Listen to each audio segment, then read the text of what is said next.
라타로 TV는 비전적 천수를 기본서로 해서 3,360개가 넘는 사주 영상을 유튜브에 업로드하고 있습니다. 궁극의 감명서 비전적 천수는 교보문고 인터넷 서점을 통해서 주문해 주시기 바랍니다.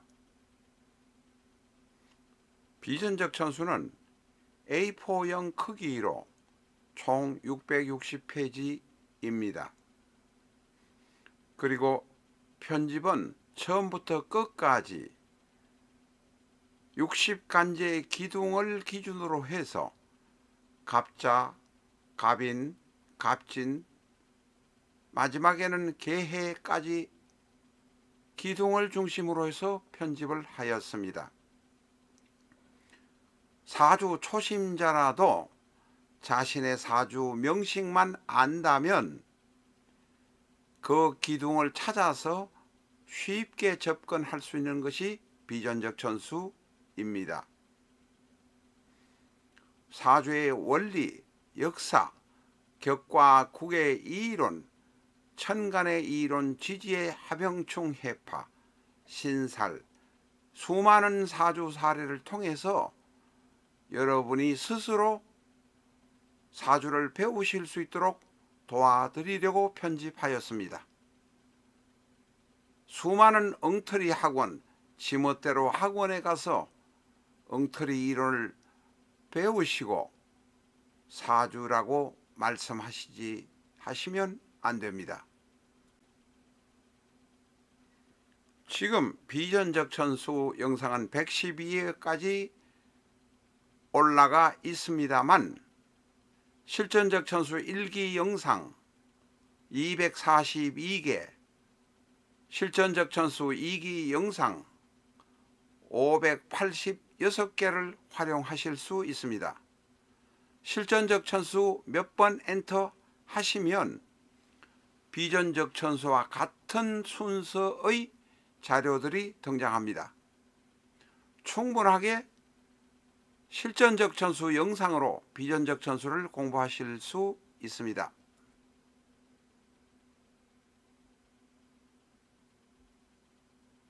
안녕하십니까, 라타로입니다. 이 시간에 다시 등소평의 명식을 가지고 왔습니다. 저희가 이 등소평의 명식, 갑진, 임진, 무자, 임술, 시라는 등소평의 명식을 찾는데 10년 이상의 세월이 걸렸습니다. 술시에 태어난 등소평의 명식은 정확합니다. 이 등소평의 명식은 보면 볼수록 고개가 숙여집니다. 저는 결코 장꾀이들을 좋아하지 않습니다. 중국 사람들을 좋아하지 않습니다. 한국을, 이 한반도를 동난으로 몰아간 거의 1000번 가까운 침략 과정 중에서 85%, 90%가 중국과 관련된 전쟁들이었습니다. 그러나 등소평은 중국 사람의 입장에서 볼 것 같으면 거대한 산맥이고 거대한 흐름이다 하는 것은 부인할 수 없습니다. 우리에게는 역사상으로 3대의 영웅이 있습니다. 세종대왕, 이순신, 박정희. 5000년의 배고픈 역사를 끝내준 박정희가 우리에게 있듯 중국에게는 등소평이 있다는 사실은 분명합니다. 등소평의 명식을 보고 또 보면서 이런 모습의 사주가 진짜로 등소평의 모습이구나 하는 것을 조금씩 생각하게 됩니다. 올해 8월 22일 날 등소평의 생일날 양력입니다. 등소평의 시주를 알고 20년 공부한 사주의 마무리를 하는 것인가 하는 생각까지 들었습니다. 외람되게 그런 생각이 들었던 것은 사실입니다. 등소평의 명식을 보다 보면 사주의 두려움이 그만큼 많습니다. 자, 본격적으로 등소평 사주 공부 들어갑니다. 1904년 8월 20일이 등소평의 생일입니다. 등소평은 모택동보다는 11살 적습니다. 모택동은 1893년 생입니다. 그런데 등소평은 1904년생이고 박정희 대통령은 1917년 생입니다. 자, 17년생 박정희 대통령은 혹시 제가 틀릴지 모르겠습니다. 대충 그 정도 좀 됩니다. 확인하겠습니다. 조금 전에 바로 이 영상을 스톱시켜 놓고 박정희의 생년을 확인했습니다. 1917년생입니다. 정일군과 박정희가 같은 해에 태어났고 인디라 간디도 역시 1917년생입니다. 자, 등소평은 1904년생입니다. 1904년이 어떤 때냐 하면 일본이 조선을 점령하고 있을 때 1905년이 을사보호조약을 체결했던 때이니 조선이 일본이 점령한 그때가 등소평이 태어난 해입니다. 갑진, 임진, 무자, 임술, 토가 셋, 수가 셋, 금이 하나, 목이 하나. 이 등소평의 사주를 볼 때마다 사실은 두려움이 앞섭니다. 너무너무 사주가 맞구나 이런 생각을 자꾸 하게 됩니다. 등소평의 일간은 무토, 무토는 진토와 술토라는 뿌리를 가지고 있습니다. 진술이 붙어 있으면 당장 본인에게 트러블이 생기고 본인이 다치거나 큰 사고를 입을 텐데 이렇게 떨어져 있어서 다행입니다. 어쨌든 무토는 진과 술이라는 튼튼한 뿌리를 가지고 있습니다. 등소평은 등씨 집안에서 아들을 못 낳았습니다. 본부인이. 그래서 등소평의 아버지가 아들을 놓기 위해서 첩을 여러 드렸던 모양입니다. 그 첫 번째 첩의 아들에서 태어난 자식이 등소평, 등씨 집안의 장남이 되었습니다. 등소평은 딩샤오핑입니까? 이 이름은 사실은 나중에 정해진 이름이지 그 앞에는 다른 이름들을 썼습니다. 자, 어쨌든 등소평은 일간이 뿌리가 튼튼하지만 신강하다고 말할 수는 없습니다. 왜냐하면 신월에 태어난 무토라 신령, 거기다가 자신을 지지해주는 토는 진토와 술토뿐입니다.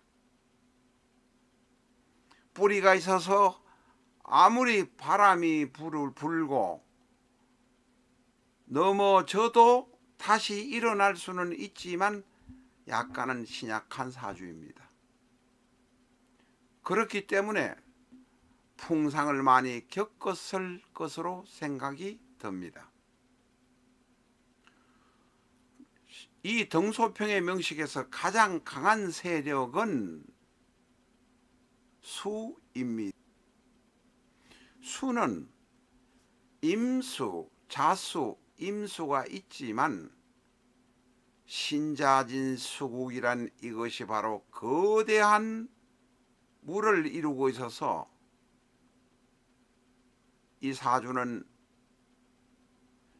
종제격의 모습을 할 수밖에 없습니다.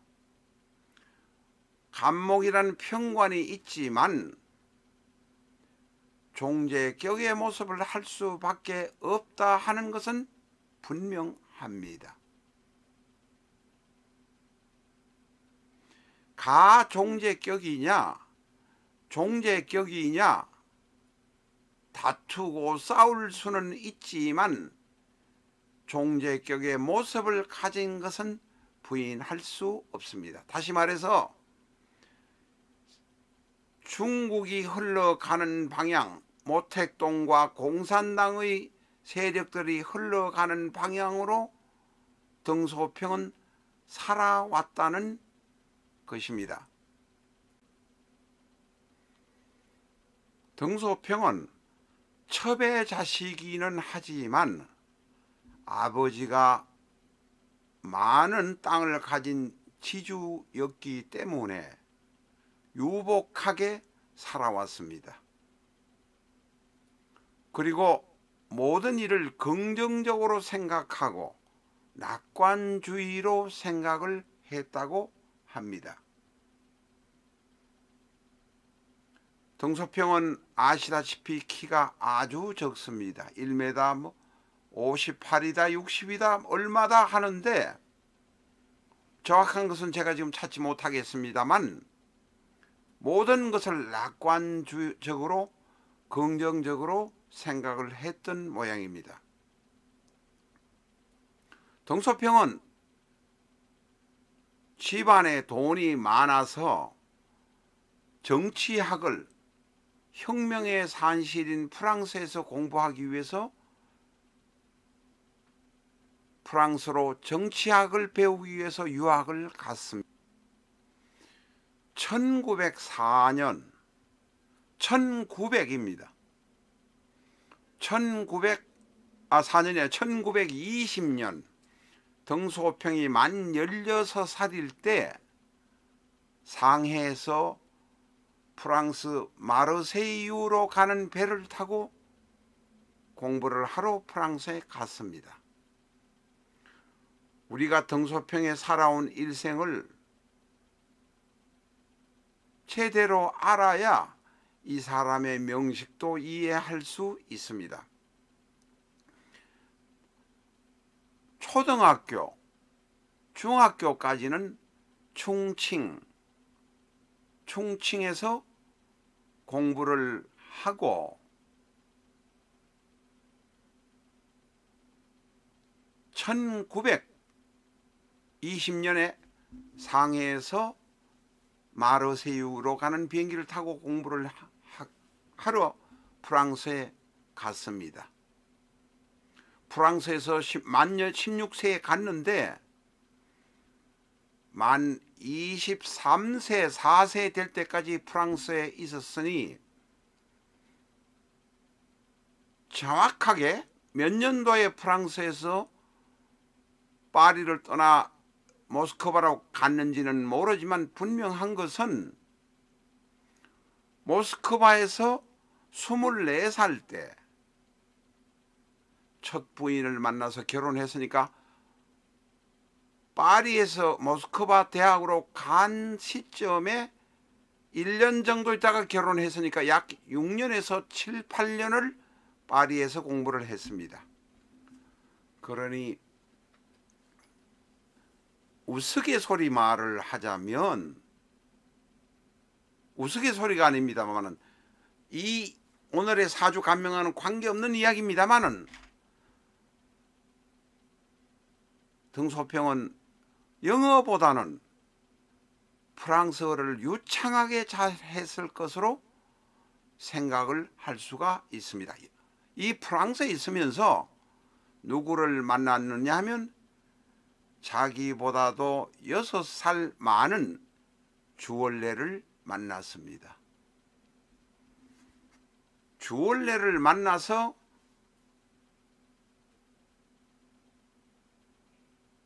(2024년) 5년경에 만나서 공산주의 활동을 시작했다고 합니다.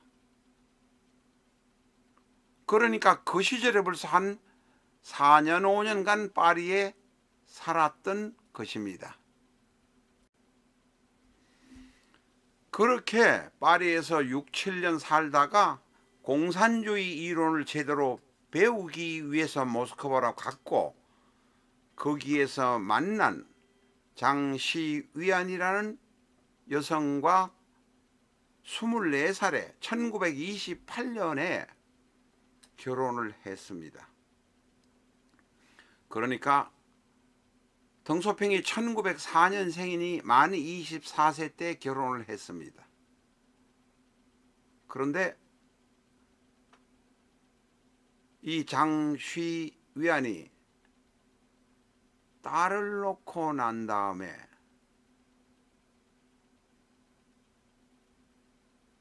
출산을 하고 난 다음에 바로 애가 죽고 산후풍으로 죽었습니다. 두 번째는 이때 24세에 만 24세경에 결혼해서 만 26세경에 자식을 놓다가 아내도 죽고 자식도 죽었습니다. 그리고 이제 공산주의 공부를 하고 마누라도 이제 죽었으니까 중국으로 가야 되겠다고 돌아와서 중국 공산당에 들어갔습니다. 1931년에 중국 공산당 지부, 바로 말하는 지금 옛날에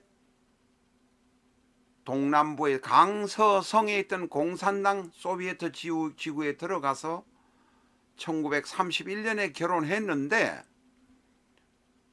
덩소평은 공산주의 이론과 맞지 않는 행위를 하고 발언을 한다고 해서 체포되어서 감옥에 들어갔고,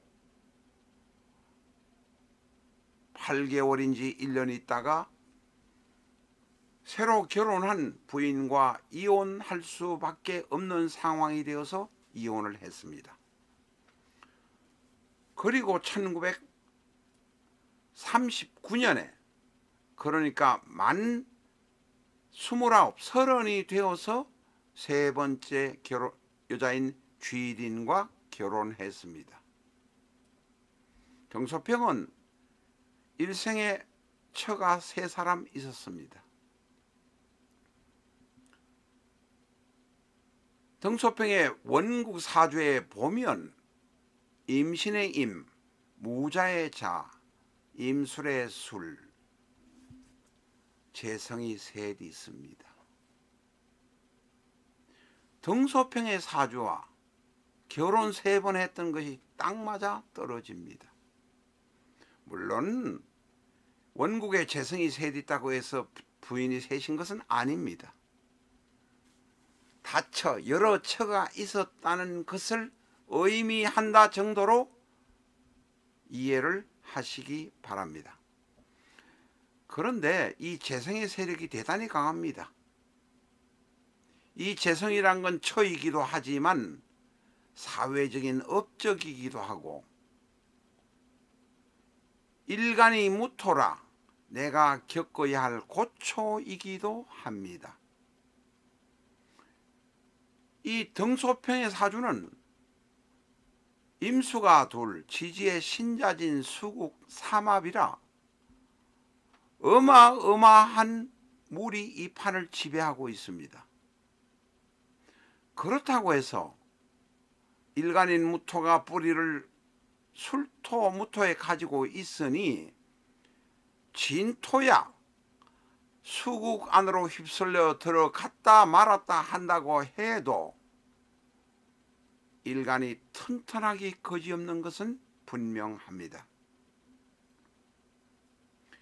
자, 편관이 간목이 연간에 이렇게 외로이 있습니다.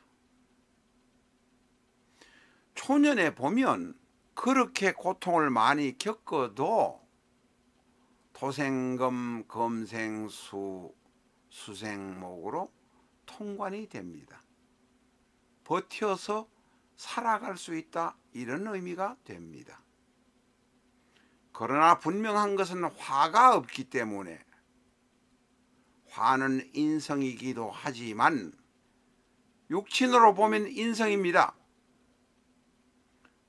그러나 화가 없기 때문에 하늘이 준 고통과 어려움을 겪을 수밖에 없습니다. 비견은 둘이나, 비견급제는 비견은 둘이나 있지만 화가 있었으면 수금의 세력을 초년부터 제압할 수 있었겠습니다만 그렇게 제압하지 못했습니다. 그 우는 바로 삼육대운의 병자대운부터 오륙대운의 무인대운까지 어마어마하게 30년 동안 들어와서 이때부터 풀리게 되었습니다.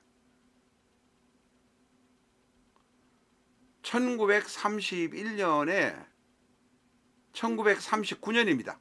9년에 결혼할 때가 바로 만 35세, 병자대운이 오기 직전에 결혼을 했습니다. 이 등소평의 이론은 본인이 종제격의 명식이지만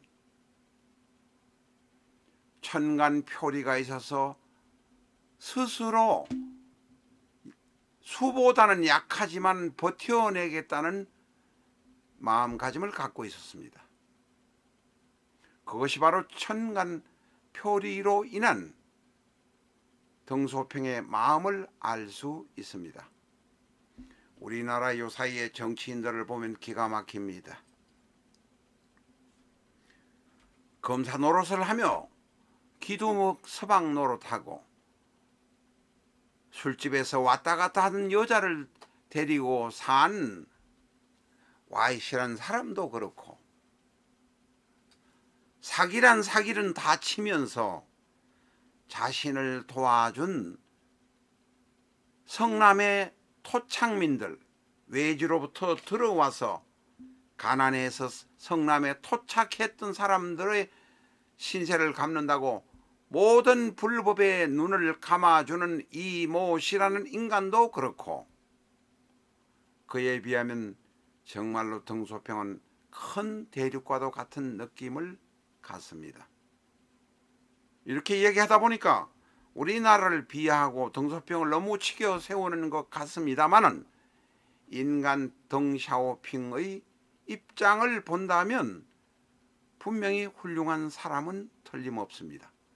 거의 박정희에 필적할 만한 훌륭한 사람이란 것은 분명합니다. 이런 수의 세력을 극복하고 대운의 영향을 받아서 말년에 큰 업적을 이룬 것이 등소평입니다. 21세기 조역점 한 권으로 여러분의 운명을 판별할 수 있습니다. 운이다, 역학이다, 명리는 계절과 타이밍의 학문입니다. 지금은 안 되면 조금은 참아야 될 것이기도 할 것입니다. 파란 카드 한 장,